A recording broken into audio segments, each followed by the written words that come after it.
Hey, Pittsburgh Steelers fans, it's boy Jens Dono here coming at you. Been a while, I know. Incredibly busy lately. Things have been a little wild. But yeah, listen, man, another W against the Cowboys on Sunday. Really not much to report. Came out a little sluggish, but you know what? At the end of the day, we won. We're 8-0. We have a great opportunity to move in to Thanksgiving as a 10-0 team. And that's really going to look at the playoff spot right there. I think it's going to clinch a spot at 10-0, at least a 10-win season. So really great position for the Pittsburgh Steelers at this point. Just one thing I wanted to point out, the game was pretty close.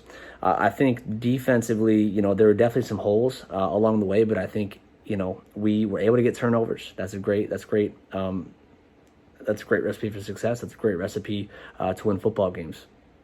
In addition to that, I think it proves that, you're not going to win every game by a blowout. Sometimes you got to get those gritty wins and got to gut them out. So I think that really showed that team's will to continue moving on. Really, aside from that fourth down call, 4th and 1 at the end of the game, that scared the living piss out of me. I ain't gonna lie to you. Aside from that, the only thing that I really have is one of the reasons I think this game was so close is because a lot of the deep ball passes, and I think one thing that Ben really does is he recognizes that one-on-one coverage, and he knows that his receivers downfield, especially my man Chase Claypool, he knows that his receivers are going to have the best opportunity to make those catches and make those plays, and he understands as a veteran, as a 17-year veteran, that there's going to be great opportunity, whether or not the receiver catches the ball or they have an opportunity to get a call, a defensive pass interference call.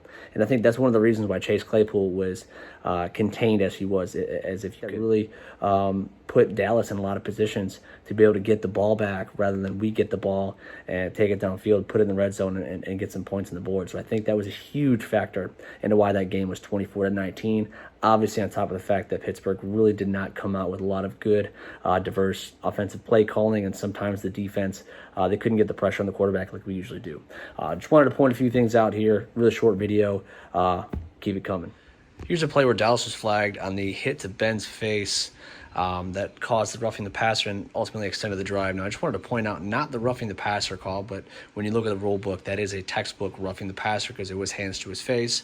I wanted to point out the reason why this game was as close as it was because all day, all they did to contain Chase Claypool was hold the living piss out of him, as well as blatant and flagrant pass interference. Just watch Claypool at the top of your screen right here.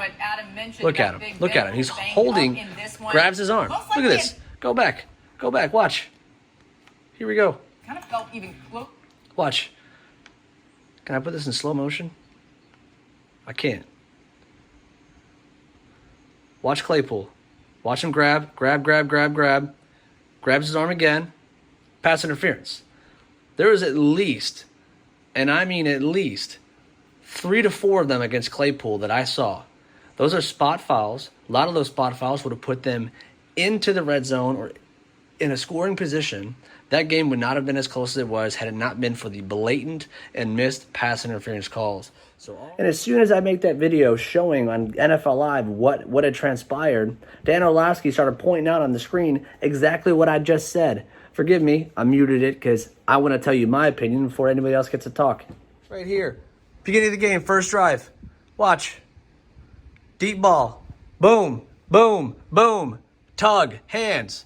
Blatant. That's a blatant defensive pass interference. That's a spot foul that puts us right in the red zone, right in scoring position. Right? Here's the next one. Deep ball. Chase Claypool. He's literally tackled before the ball is even there. Go back. Go back again. Look. Deep ball. Claypool. And tackled. Defensive pass interference. One more time. Pump fake. Claypool. Hand tug. All day. And then, to top it off, you've got this grand wizard of NFL analysis coming at you with an absolutely moronic take that makes my head hurt just thinking about it.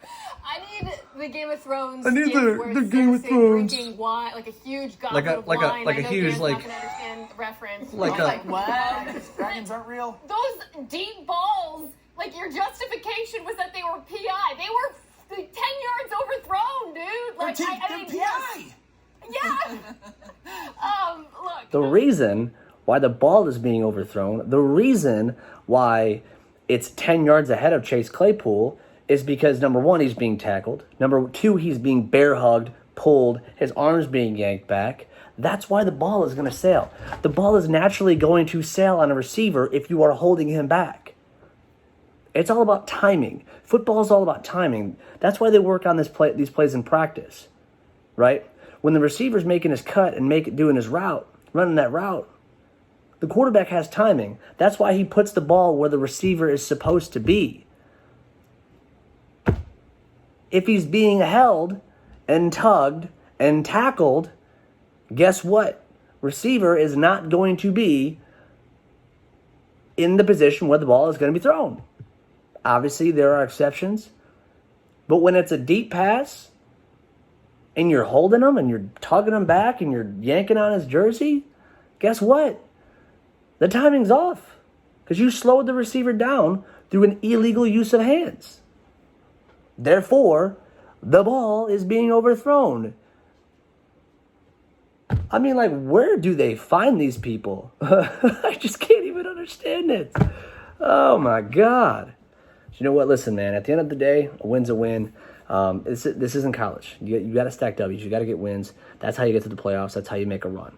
You know, you have to be able to dig deep in some of these wins and win them kind of dirty. But you know what? Listen, at the end of the day, we're 8-0. We're moving on to Cincinnati.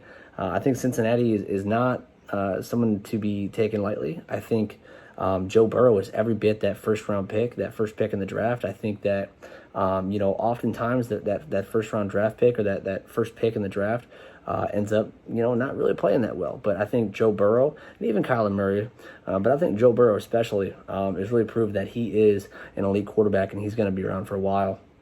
I think Pittsburgh wins. I think Pittsburgh wins 31-20. I think that's a fair score. I think, with as talented as Joe Burrow is, it's going to be hard to completely shut him down. But I think what we need to do is take advantage of that weak offensive line and really put pressure on him, but also make sure we're not getting beat deep. So hopefully we get Mike Hilton back. He's clearly a great piece of that defense.